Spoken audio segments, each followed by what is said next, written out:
the street. It's all expensive. The most expensive part is done. That's good news. I mean, good as it can be.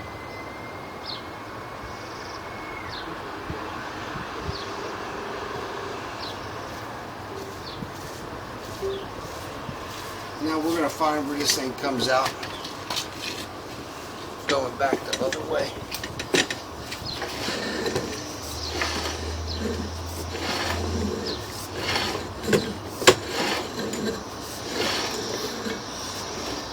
Yeah, see right through here how it's all sandy? Yes. That means the bottom is pretty much gone. Yeah. When you don't see, and a lot of times when you see how it looks, what looks like a belly is because it's dipping down into the dirt.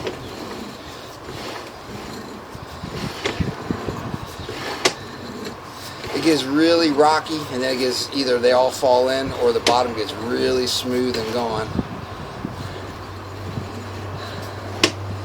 Yeah.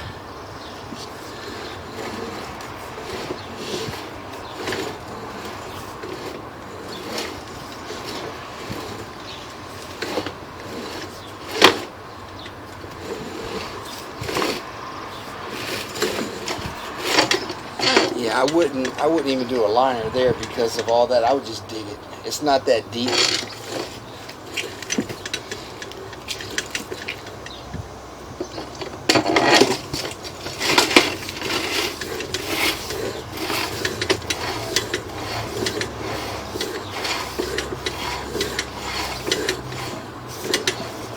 This part going back is pretty rough. It's well and done. Yeah. Like you could live with this if it was, it looks like whoever had it done before was doing the same thing, like piece by piece, because it gets pretty expensive, but you're in a good spot right now to, you know, it's already open. The north side. Yeah. Like I have a feeling it comes out right over here.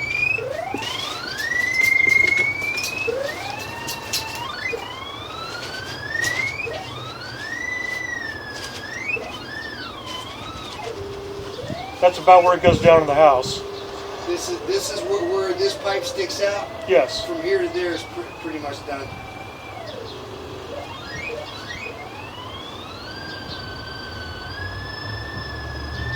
And it's shallow, which is good. Did you want to take a look in the basement? Oh, I saw it. I saw where it came out there. Okay. Right where we looked up on that spot. Yes. It's only 1.5 feet and it comes right here. But we could just open a trench from here, and then it'd be ridiculous to do doing a pipe burst makes me nervous through that spot because it's not very deep, and pulling it through the bottom would leave a belly as well. How do you mean? So like there's different ways. There's of course the open trench method where you just dig it, right? Yes. Which is probably what's going to happen here, because if you do a liner, which I don't think is an option. I don't think so either. Not now, because of the water. When it goes down like this, you're going to line what's there. So whatever's lined, it's going to, even though it's going to be brand new and slippery, it'll still be a dip. Yes. If you dug right where the eggplant is and dug right here and pulled, you can fuse a pipe together and pull it through the old pipe. But once again, if this part I think would be okay.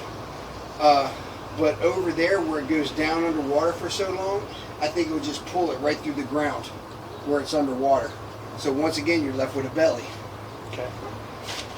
And explain to me why that is a bad thing. I mean, I understand stuff just sitting there is bad, but why is it bad? Well, what happens is, so when you got water coming down, so 1/4 inch per foot is great on 4-inch pipe, right? Yes. And a lot of people think the more grade, the better. Well, the slight grade is what you want, because when you have solids and paper, you want the water to roll with the paper. So not run away from it. Exactly. That's what would happen. So if you have water, what happens is it goes through there, and when the water stops, it sits, right? And so does the paper and poop.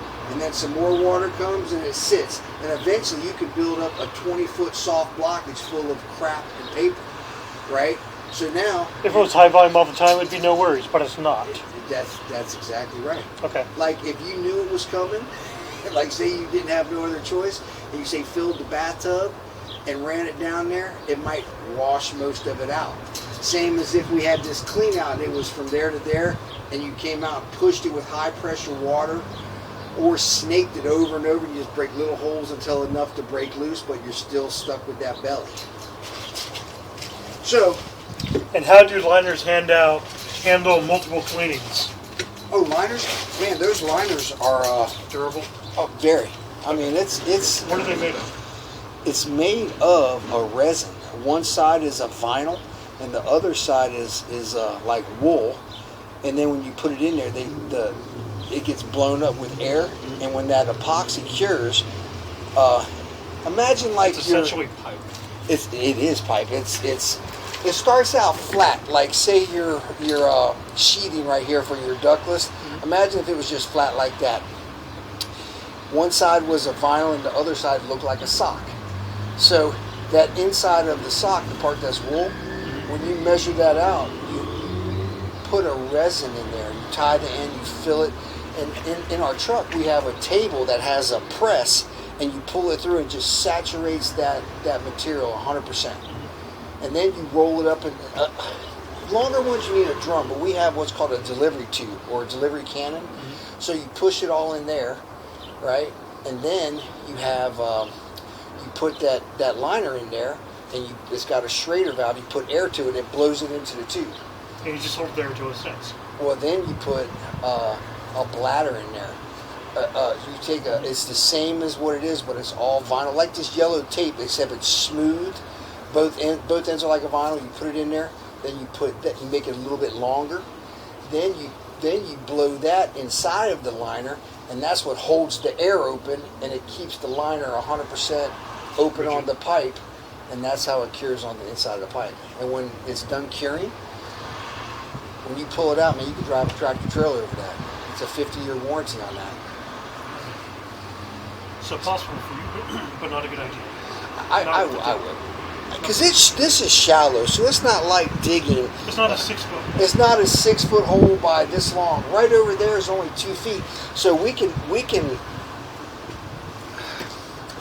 You know, when I dig that side first, if the water comes out and I think I can pull it, I will. Because that when I say pull it, I don't want to do a liner. But if I did a pipe burst, if not, we just gotta. I don't want to drive the tractor through here. I could probably backfill this area since it's already here. Bring the tractor right here, dig from here to here, and then, or backfill this, start here, dig, and they could do all this in a day. You know, then the second day the, proposal, or the second day the inspection, we get inspected. Okay. At a minimum, if you didn't want to do this part, you got a little bit of time. If you're going to do it all at once, of course, it never gets cheaper in the long run. That part out there, you can wait on that. All of it needs to get done just for longevity. I ain't gonna die in this house. Yeah. I'm moving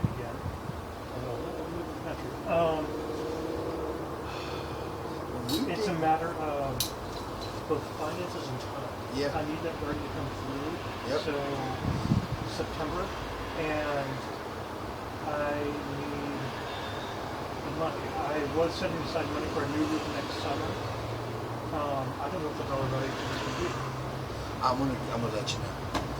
What I'm gonna do is pull this out, at least the sun came out. Take a couple measurements. I would say at a minimum to be functioning, you really should do at least this part, because this part has failed up by the house. Mm-hmm. So that part can be done, and then. So this is essential. It needs to be done. Now That's essential now. Now. It is. I mean, you're gonna back if you and your family here, you keep using paper, it's gonna back up there pretty quick. Okay. You know, I'm surprised it hasn't already. How long you guys been back there over the weekend? But with paper and stuff, it's gonna happen. Okay. And yeah, of course, if we just keep going, I'll give you a great deal just to go from here. Then we offer financing too if it's something you wanted to finance. I try to stay away from that. I try to do it in cash. Yeah. Hey, man, I am trying to keep myself out of debt for as long as I can. I want a new car so bad. I want a new car. That thing's 15 years old. Mine are still working. I got a 99 that's really awesome, but right now it's want versus need. Yeah. I don't have comprehensive on that because it's just not worth it. I don't have it on none of mine. No. All mine are paid for, so it's like Yeah. if they get in. My favorite vehicle I've ever owned, we raised our whole family. It was, we still got it. It's a 2000 Ford Excursion. Ooh, I like these. Well, my wife didn't want a minivan, and But what about